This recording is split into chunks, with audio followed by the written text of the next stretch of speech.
Okay, magandang araw po sa ating lahat at panibagong vlog na naman at panibagong updates na naman ang ating gagawin ngayon. Okay, ito pag-usapan natin itong si Vice President Inday Sara Duterte.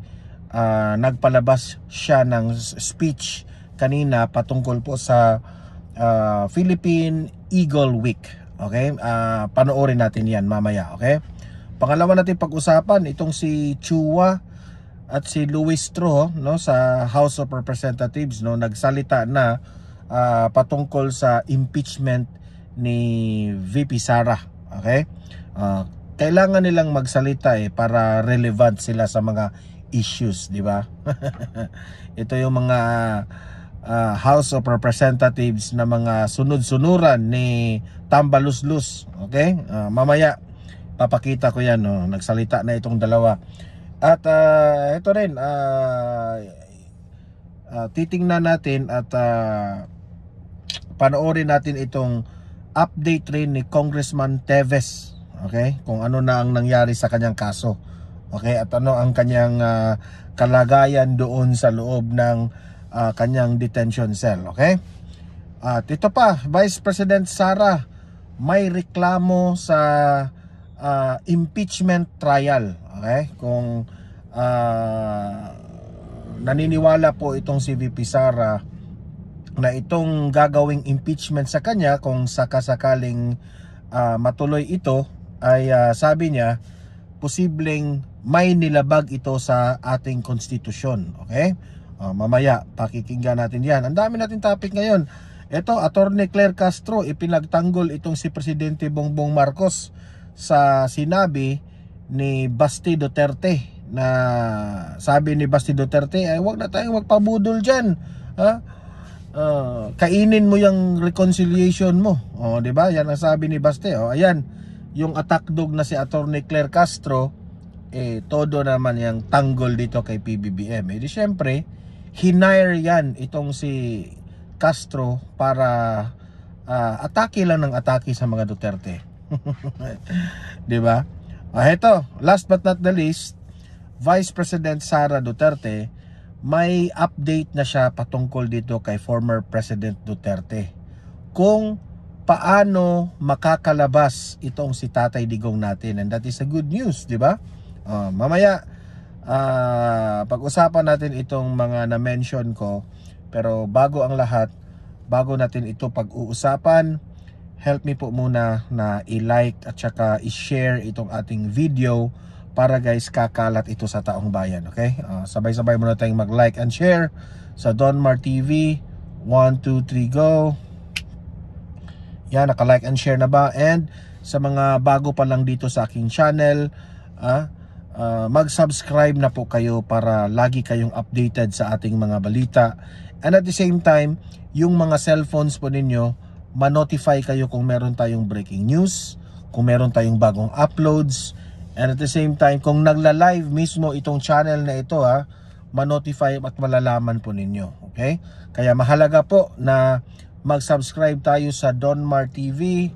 1, 2, 3, go! Okay, nakasubscribe na ba lahat? Okay? Nandito na naman tayo sa ating sasakyan nagva-vlog, no?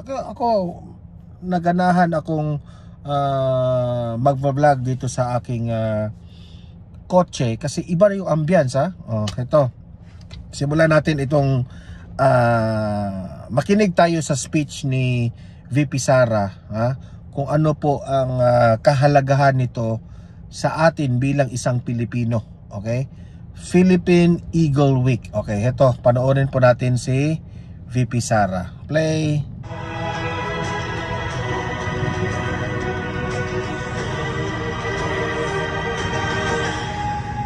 Assalamualaikum warahmatullahi wabarakatuh. Madayaw mayong adlaw kaninyong tanan. Magandang araw sa inyo lahat. The Philippine Eagle is a powerful symbol of our national identity and natural heritage. There are fewer than 400 breeding pairs left in the wild. These majestic birds need forests to survive and take up to 7 years to mature. Alam niyo, sa totoo lang, no, ang ganda-ganda na siya pa mismo ang nakaalala nito ng Philippine Eagle Week. Kasi po, Sa mga supporters po ni VP Sara, itong si VP Sara ay tinawag rin ng ano, di ba? Philippine Eagle. Kaya nga, kung naalala nyo, nung panahon ng kampanya ni Bongbong Marcos at ni VP Sara sa Uniteam, ang Tigre, di ba? At yung Philippine Eagle, di ba? Yun. Pero ngayon, ang Tigre, naging pusakal na lang. Ayan, nagsalita ng ating VP Sara natin. Ito, yung Philippine Eagle ng Pilipinas. Even then, they only lay one egg every 2 years. Their survival is our responsibility. This Philippine Eagle Week, I call on every Filipino to become guardians of these magnificent birds by protecting our forests, planting native trees, and speaking out against habitat destruction. The Office of the Vice President's Pagbabago a Million Trees campaign works to regenerate forests. Isa ito itong programa ng opisina ng Vice President. Maganda ito. Itong tree planting ng programa ng Vice Presidente.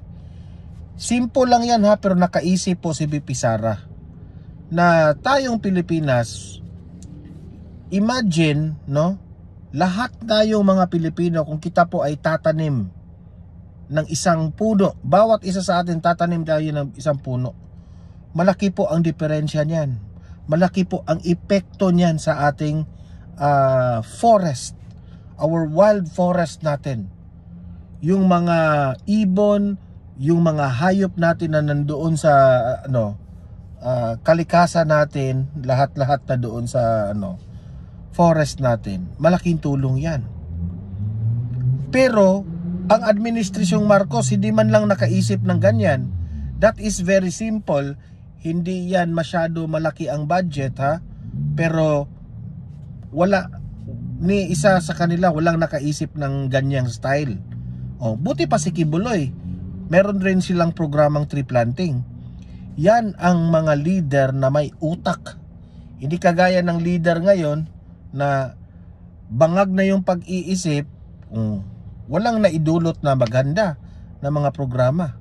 Lahat ng mga pinangako, sablay lahat. Hindi natutupad, di ba? Ito, very simple pero grabe ang epekto, di ba?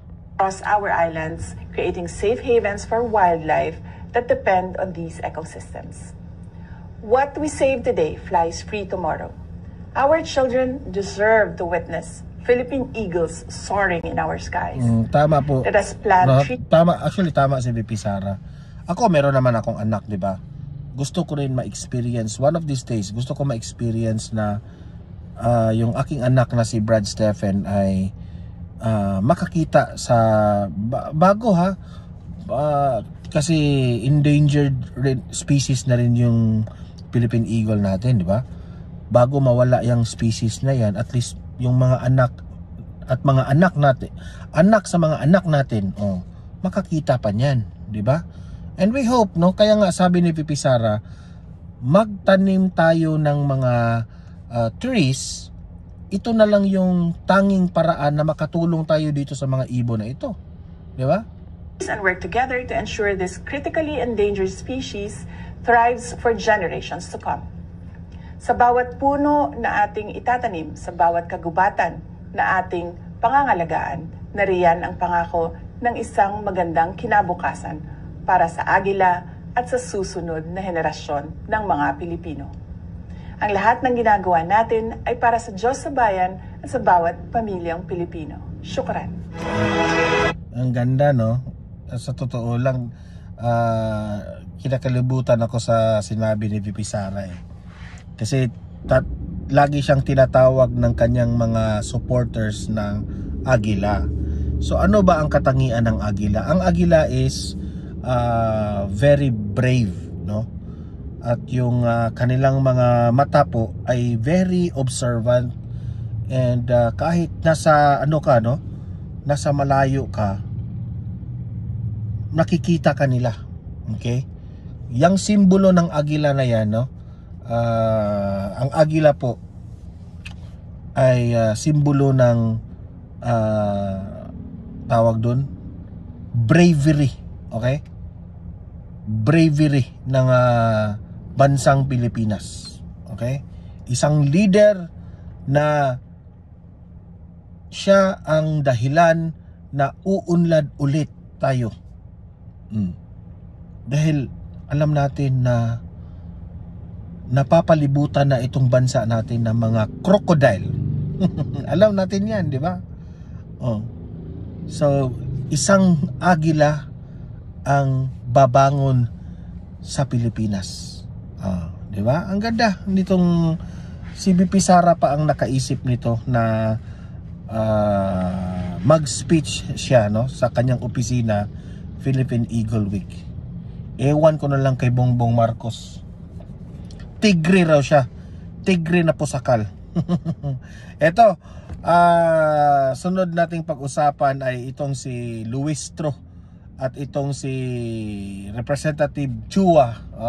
Nagsalita na rin sila para relevant sila dito sa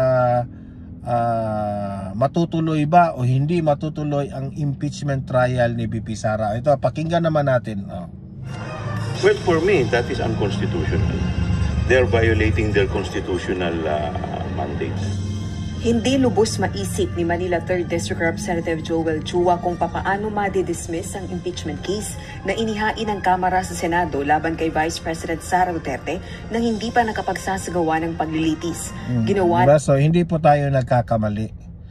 Sila ngayon ay nagre-react na dito sa posibleng hindi matutuloy ang impeachment trial. Sa totoo lang, takot sila na hindi matuloy ang impeachment trial.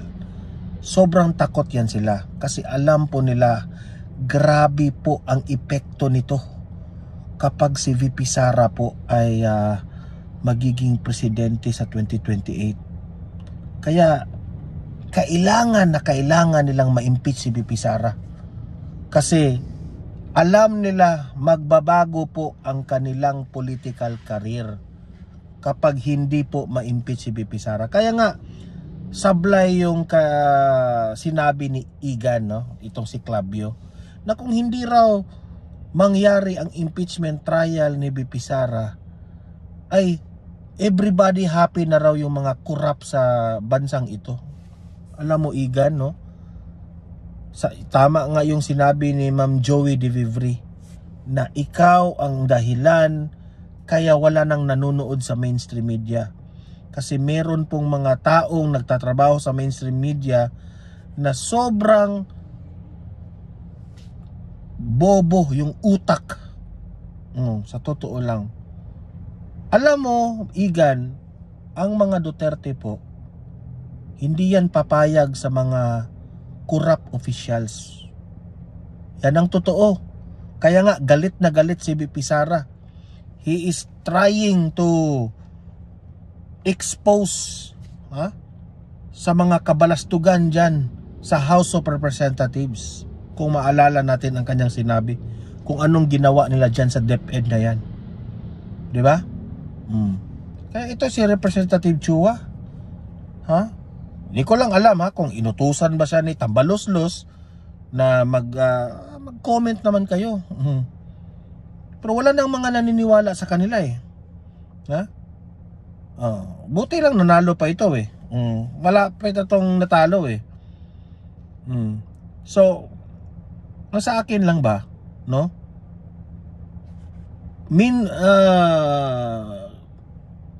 may pag-asa pa sila sa tingin nila may pag-asa pa sila. How many days, the remaining days, di ba? Kailangan nilang mag-ingay sa media para naman makakuha sila ng atensyon sa taong bayan. Pero ang hindi nila naisipan, wala na, no? Ang taong bayan na mismo ang nagsasabi, basing on the Pulse Asia survey, ayaw po ng taong bayan na ma-impeach si VP Sara. It's too late. Ang pahayag matapos kumalat ang pagkakaroon umano ng isang draft ng Senate resolution para sa agarang dismissal ng reklamong impeachment. Ayon kay Congressman Chua na miyembro ng House Prosecution Panel, labag sa saligang batas na i-dismiss ang kasong impeachment sa pamamagitan ng isang Senate resolution. It's about dismissing. That is not for them to decide. That is not what is mandated sa Senate, sa Constitution. Mariin namang kinundena ng ilang Makabayan Bloc lawmakers ang mga posibleng pagtatangkang pigilan ng impeachment proceedings laban kay VP Sara. Hamon din ng mga ito sa mga senador, gampanan ang kanilang konstitusyon. Itong mga Makabayan Bloc, wala na yan. Nakakasawa na yan sila. Alam natin na sila talaga ay bumatikos sa mga Duterte. Di ba? Mandate. Tayo po hindi tayo pumapayag dyan at hindi po katanggap-tanggap sa atin yan. Napakagarapal naman. Hindi nyo matatanggap kasi goodbye na yung political career nyo kapag hindi ma-impeach si VP Sara. Yun ang katotohanan, di ba? Ang garapal? Kayo yung garapal. Na gawin yan ng Senado sa ngayon. Dahil alam naman na si VP Sara pa yung garapal? Si VP Sara pa nga yung tumulong sa mga estudyante na nandoon sa bundok, di ba? Oh. Tapos kayo diyan sa House of Representatives, wala kayong ginagawa kundi batikos ng batikos. Oh, sa mga Duterte. Oh, tinulungan lang naman ni Duterte, ang mga Duterte, yung mga parang tutol kayo kasi sa mga ginagawa dati ng mga sa mga Duterte diyan sa Mindanao, di ba? Kung hindi dahil sa mga Duterte, di ba? Hindi po mapapasurrender diyang mga NPA dyan. Kayo, pistok kayo ng pistok sa mga NPA. Di ba? Oh. Ilang mga presidenteng nagdaan, pistok tayo ng pistok sa kanila. May nangyari bang maganda? Wala. Oh. na ang panawagan, ang umiingay na panawagan ngayon ay put the Vice President in trial. Nakakahiya bilang isang Pilipino na may ganito tayong mga... Hindi nakakahiya bilang isang Pilipino. We are proud of VP Sara. Kayo po ang nakakahiya. Wala kayong ginawa kundi nagsayang po ng pera ng taong bayan dyan. Reklamo ng reklamo. Ang dami ng problema natin sa Pilipinas. Yan pa rin ang inaatupag nyo hanggang ngayon. Senador na nag-a-attempt na i-dismiss na lang ang impeachment, yung articles of impeachment. Kaya, celebrate kayo ng celebrate noong in-impeach si VP Sara dyan sa House of Representatives. Nakarma kayo ngayon. Kasi mukha yatang wala na kayong pag-asa, di ba? Na nakarating sa kanila. Umaasa naman si Bukidnon 2nd District Representative Jonathan Keith Flores, isa ring House Prosecutor, na hindi totoo ang aligasyong may Senate resolution para sa outright dismissal ng impeachment case. Ayon sa kongresista, pag-abandona sa constitutional duty ng Senado ang outright dismissal ng reklamong impeachment. Giit naman ni Batangas 2nd District Representative Jervil Luistro. Si Luistro, yung magsaba na kayo ni Dilima, ang galing niyong mga sumayaw House Prosecutor, malinaw ang nakasaad sa ligang batas. Mandatory sa Senado ang pagsagawa ng impeachment trial at kasunod nito ang desisyon para sa acquittal o para sa conviction ng isang impeachable official. Rosa Licoz, UNTV News. So, dito mo ngayon mapapansin na itong mga nagre-react, na natakot sila ditong hindi matuloy itong impeachment na ito. Dito mo mapapansin na sila po ay tutol na tutol dito. Kasi sila ang pinakaunang maaapektuhan dito Kaya nga sabi ko, good luck sa inyong lahat. Maging presidente si VP Sara sa 2028. Di ba? Punta tayo dito kay Congressman Arnie Teves. Ano na bang update kay Congressman Teves? Ito, panoorin natin. Benedict, ano ang magiging aksyon ng NBI kapag walang ibinigay na utos ang korte para sa naturang arraignment? Magandang hapon, Monica. Ayon nga sa National Bureau of Investigation, hanggat walang ibinababang utos ang korte, ay dadalhin nila sa Manila Regional Trial Court si dating Negros Oriental 3rd District Representative Arnolfo Arnie Teves Jr. para nga sa arraignment nito.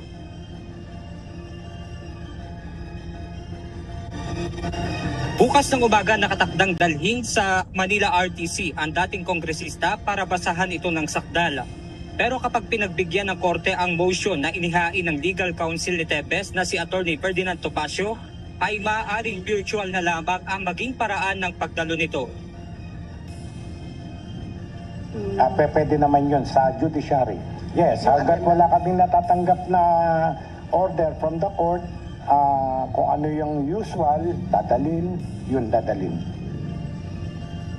Iniyak din ng NBI na mahigpit ang seguridad na kanilang ipatutupad kung ito ay dadalhin sa korte. Ayon pa kay NBI Director Jaime Santiago, may isang korte na sa Maynila ang nag-issue ng commitment order kay Tevez. Alam nyo, different courts in Manila ang may hawak ng kaso. So baka mamaya yung isang court na yun na natanggap namin sa BJMP Manila, yung isa naman sa Bikutan. Pero sa ngayon ay naghihintay pa rin ang NBI para sa pinal na utos ng korte hinggil sa consolidation ng kaso nito. Being a former judge, nagagalit ako pag hindi ako sinusunod. Kung yung iba-ibang judge ay hindi sinunod ng aking warden, kawawa naman yung aking warden. So sabi ko, sige, hold mo muna yan, antayin natin ang final decision ng Manila courts marami para finally ma-determine namin o saan namin finally ita-turn over si Congressman Tevez. Mismo sa pag-turn over kay Congressman Tevez, nahihirapan sila. Ganyan ang sobrang gulo itong bansang Pilipinas, no? Sobrang gulo, walang exact not in a proper order. Akala ko ba Rimulya handa na kayo, di ba? Kaya nga dati sinabi natin na itong sina Rimulya sa DOJ, parang ang dating kasi ni Tevez, no? Dapat ang kanilang treatment sa kampo ni Digamo at ang kampo ni Tevez dapat neutral lang sila. Ang napapansin kasi ng taong bayan, pumapabor na sila sa kabila. Dapat neutral lang tayo. Kagaya ngayon, ako neutral lang tayo sa Digamo at sa Tevez kasi still yan wala tayong dapat kampihan kasi yan po ay lilitisin pa at alamin pa yung mga depensa, alamin pa yung ebidensya kung totoo ba o kung meron ba talagang pagbasihan yung mga ebidensya, di ba? Hanggang ngayon nandito na si Tevez sa Pilipinas, magulo pa rin. Saan ba talaga ito turn over si Tevez? Monica, ayon pa nga kay Santiago ay naibalik na nila yung mga warrant of arrest na in-issue ng mga korte sa Maynila. At sinabi nga rin ng NBI Director na kahapon ay may bumiyahin na rin na NBI personnel para naman isauli ay yung mga warrant of arrest na in-issue galing ng bansa Dumaguete. At yan muna ang ating update mula rito sa Quezon City. Balik.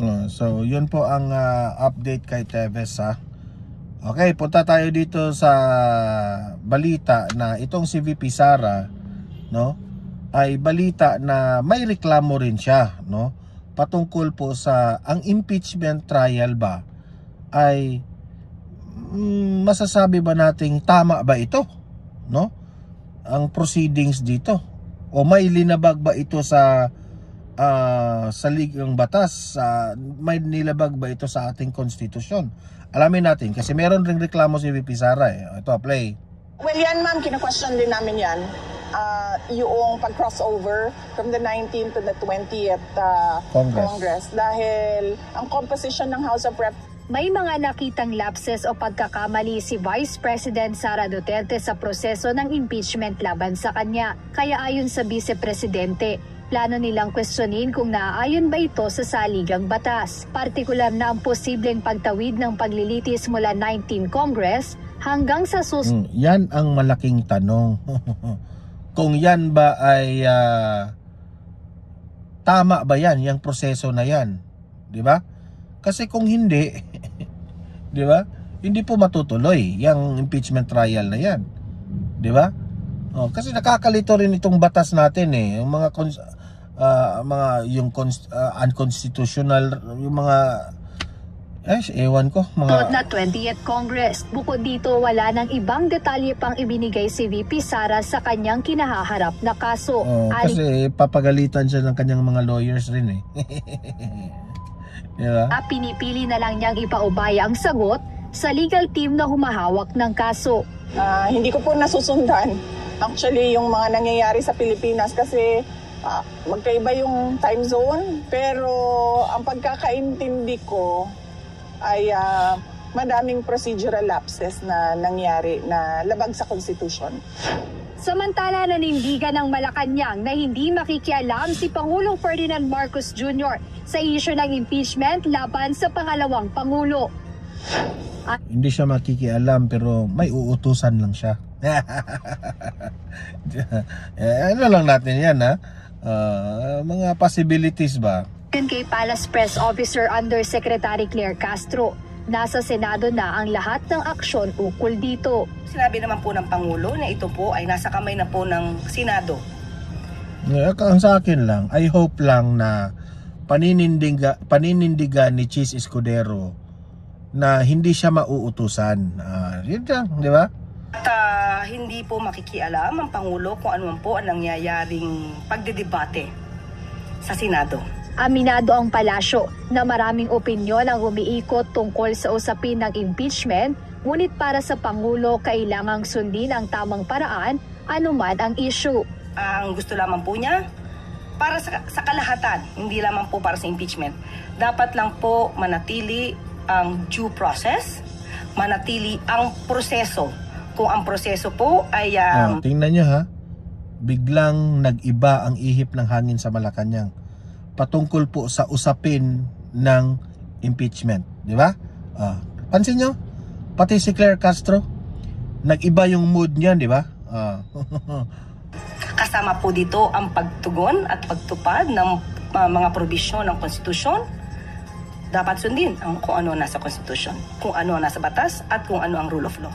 Ngayon ay hinihintay ang magiging aksyon ng Senado at ang posibleng legal na hakbang mula sa kampo ni Vice President Sara Duterte, ngunit sa kabila ng mga ito, nananatiling tahimik ang Pangulo sa issue ng impeachment ni VP Duterte.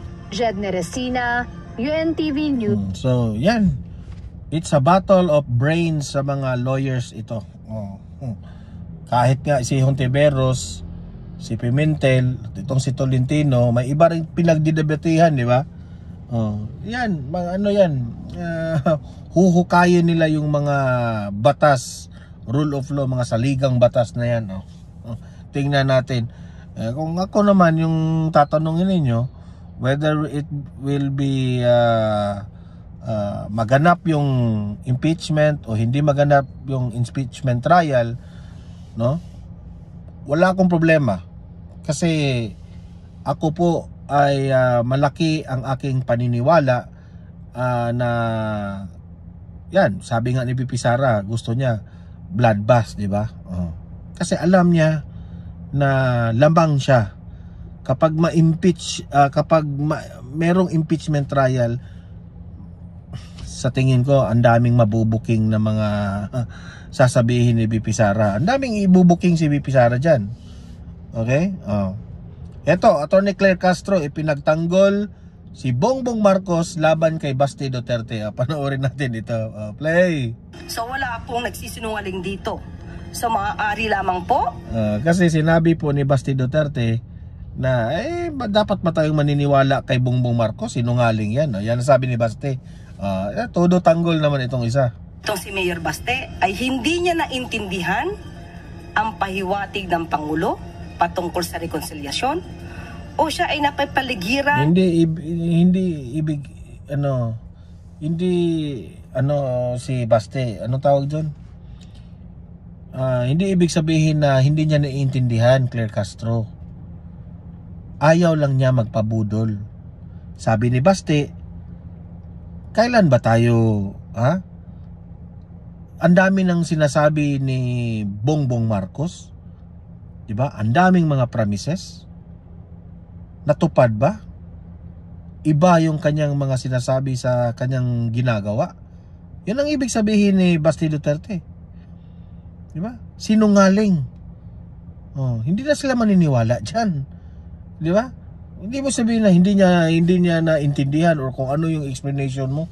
Hindi lang talaga mauuto ang mga Duterte, Claire Castro. Yun ang katotohanan diyan. Mga fake news peddlers na kung ano-ano ang sinasabi sa kanyang mga... Nandyan na naman tayo dyan sa fake news peddler eh. Ikaw rin ang number 1 fake news peddler. Nung sinabi mo na si Duterte gawin niyang 7 pesos per kilo yung bigas, na may make news ka doon. Ikaw yun. Sabihin mo yan sa sarili mo. Idea.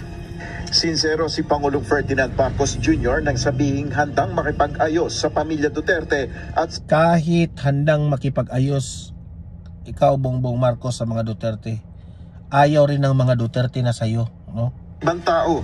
Ito ang binigyan diin ng Malacanang matapos batikusin ni Davao City Mayor Baste Duterte ang Pangulo dahil sa anyay reconciliation na walang kondisyon.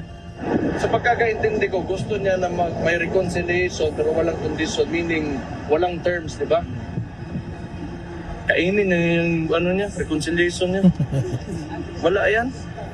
He's been lying since he became president. Correct. Ayon kay Palace Press Officer Yuse Claire Castro, tila hindi nauunawaan ng alkalde ang tungkol sa sinabi ng Pangulo ukol sa pakikipagkasundo. Malaki po ang pagkakaiba ng open for reconciliation at nag-o-offer ng reconciliation. Bilang ama ng bansa, tatanungin siya kung siya ba ay open for reconciliation sa mga Duterte at sa ibang mga tao. Sa totoo lang, no, kapag makita ko itong si Claire Castro, sabi ko sa sarili ko, ang hirap ng trabaho niya siguro, no? Yun bang, kasi mahirap ipagtanggol itong si BBM eh. Kaya sabi ko, si Claire Castro po ang yung pinaka-difficult na trabaho, si Claire Castro. Kami po ay naaawa sa iyo, Claire Castro. You have the most difficult job in the world. Ang maaaring nag-o-oppose sa mga polisiya niya.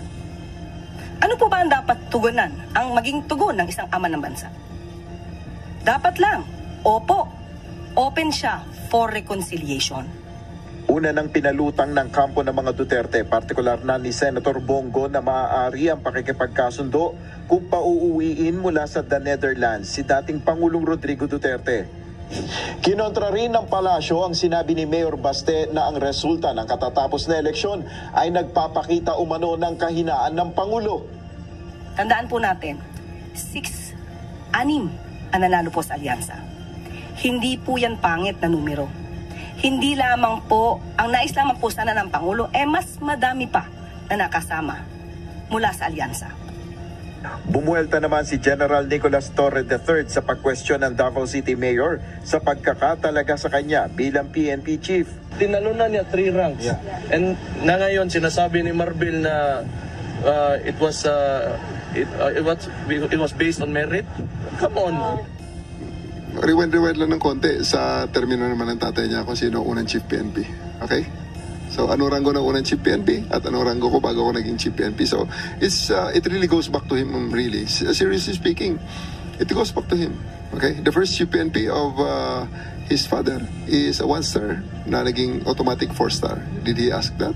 Did he question that? Nel Baribho, UNTV News and Rescue. Mas magaling pa si Bato sa iyo eh.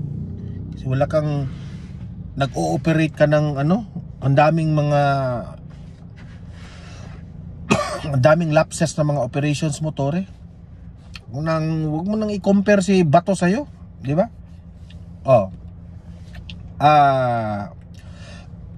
Ito yung conclusion ko dito, no?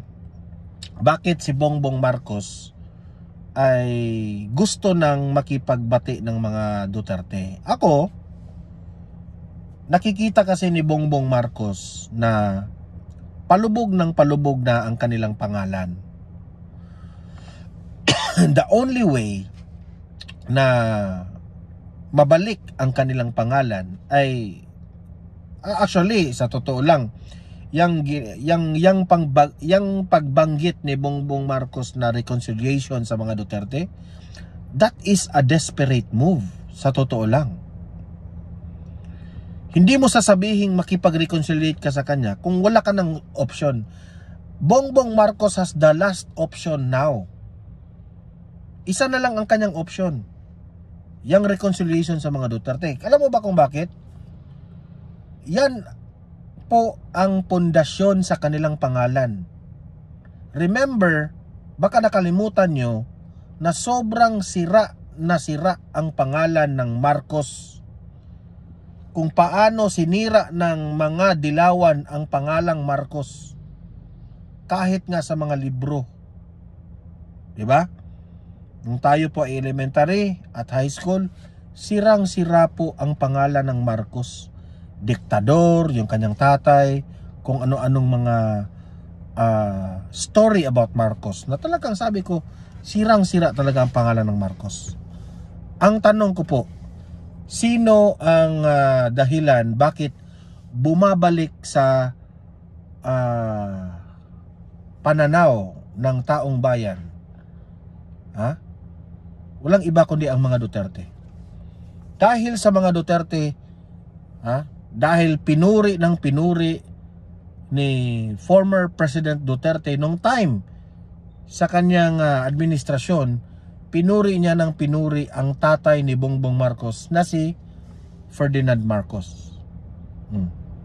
Pero ang tanong, noong tumakbo si Bongbong Marcos bilang Vice President at tumakbo rin si Alan Peter Cayetano bilang Vice President, sino ang pinili ni Tatay Digong?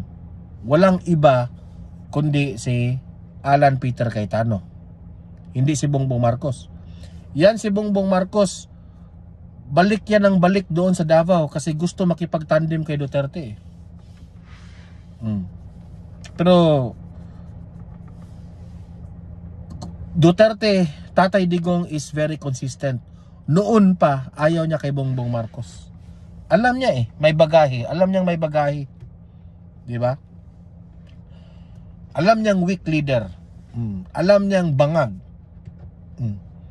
So ngayon, alam ni Bongbong Marcos na ang mga Duterte po ang pundasyon ng kanilang pangalan. Ngayon, nakinontra nila ang mga Duterte na which is their foundation, wala na. Sira na ang pangalan nila. Kaya nga nanalo si Bongbong Marcos dahil sa mga DDS Baka nakalimutan ninyo. Sobrang kaunti po ang mga loyalista. Okay? Sobrang kaunti na kayo.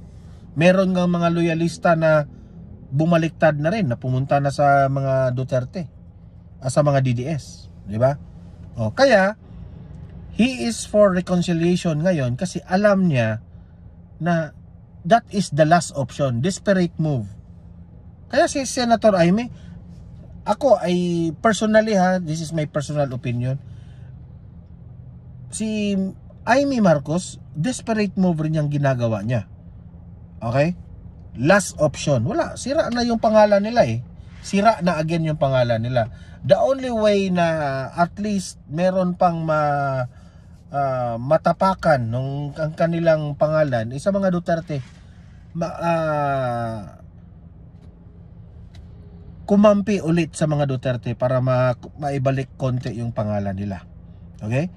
Dahil lang sa isang tao na nangangarap na maging presidente, nasira ang lahat. Ang kaalyado sana, no? Marcos Duterte. Dahil sa isang tambaluslos, nasira ang tandem na yan. Di ba? Marcos, wala na kayo. Wala na kayong pag-asa sa politika. Sa totoo lang. Ikaw, Tore, patawa-tawa ka dyan. Wala ka na ring future O pagkatapos ng maging PNP mo, basura ka rin mapunta. Sa totoo lang. Ang daming nakabinbing kaso dito siguro kapag si BP Sara na ang magiging presidente. Di ba? Dito naman tayo sa update kay former President Duterte may update po si VP Sara. Ito, pakinggan po natin ito. Importante ito. Kung kailan makalabas si Tatay Digong. Ito, play. Habang nananatili si dating Pangulong Rodrigo Duterte sa International Criminal Court o ICC Detention Facility, Patuloy ang kanyang kampo sa pagtatrabaho upang mapadali ang paglaya nito. Ayon kay Vice President Sara Duterte, ngayon ay plano nilang tingnan ang posibilidad na mapalaya ang dating Pangulo sa ilalim ng batas ng The Netherlands para sa agarang pagpapabalik sa kanya sa Pilipinas. Ngayon ay merong provision sa Rome Statute, yung interim release na tinatrabaho din. And then one of the discussions as well was your suggestions, folks, no, to go through the Dutch laws, which he said, okay, you explore that. And then sabi ko, I can do that while I'm back in the Philippines na online na lang yung pag-aasikaso. Ako, sa tingin ko itong mga sinakampo ng mga Duterte, they are all lawyers. VP Sara, former President Duterte. Ang daming mga nakapalibot na mga lawyers na mga kaibigan ng mga Duterte, di ba? At lahat sila naniniwala na makakalabas talaga si Duterte. Why? Itong mga lawyers na ito, meron po silang nalalaman na hindi po natin level yung knowledge when it comes to yung mga batas-batas. Okay? So, kaya nga, kung titingnan nyo, talagang they are very confident na makalabas kaagad itong si Tatay Digong. O, kaya nga, sabi ko, one of these days, makakalabas talaga si Tatay Digong. Yan kung hindi magiging bias ang ICC. Kasi paniniwala nila talagang makakalabas si Tatay Digong. Kahit nga yung pag-aresto niya, marami pong nilabag doon, no? Hindi dumaan sa custodial state. Yan po ay inexplain ni Sastro Gando. Malinaw sa sikat ng araw. Kahit nga yung ordinaryong Pilipino makakaunawa doon. Pero still si Tory ininsist niyang hinuli si Tatay Digong, di ba? Oh, yun pa lamang, that is already a violation. That is very unfair on the part of former President Duterte. Pangalawa, ang Pilipinas po has no jurisdiction. I mean, the ICC there's no jurisdiction over the Philippines. Diyan pa lang sa argumentong yan, malabo na. 'Di ba? Oh, kahit nga pagpuproduce ng mga witnesses, nahihirapan sila ni Conte, 'di ba? Oh, kasi Conte lang yung utak nila eh. No, lahat kasi pamimintang. Yan ang hirap sa atin kapag tayo po ay namumulitika, mananaig talaga yung katotohanan. 'Di ba? Kaya mabuhay kayo diyan, VP Sara, Basti Duterte, mag-ingat-ingat po kayo dyan. Mabuhay po kayong lahat dyan. Sana naman maibalik nyo na si Tatay Digong, no? And that will be the most happiest ng happiest pa, di ba? Yung taong bayan talagang matutuwa dyan eh. Di ba? So, good luck and we will pray for Tatay Digong, no? Sa mga audience ko dito sa Donmar TV, libre po kayong mag-comment, mag-react sa mga pinag-usapan natin ngayon. Okay? Usap-usap tayo sa comment section. Don't forget, i-like at saka i-share itong video na ito para guys kakalat ito sa taong bayan. At sa mga bago pa lang dito sa aking channel, mag-subscribe na po kayo para lagi kayong updated sa ating mga balita. Okay? Okay, see you in my next video. See you in my next live. Have a great day. Have a great night.